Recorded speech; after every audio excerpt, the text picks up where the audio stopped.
ከዚህ ሳር ነው ጤፍ የሚወጣው ይሄ ጤፍ ነው አይደለ ጤፍ ነው የታለ ጤፉ ታዲያ ውስጥ ይወድቃል እየደከመ ነው ይሰራል ያው እናራግፋለን ያው ጤፍ ገና ነው ታች ነው ያለው አሃ እርሻው ሲደክም ገለባው ወደ ውጭ እናወጣዋለን ጤፍ ይቀራል ከስር ይቀራል very strong nasty አማኑኤል ወዲ ጋራ ሂዳ ሰላም ነው ሂዳን ስም ማን ነው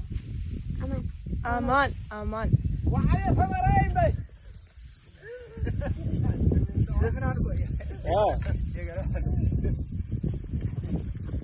ثمرة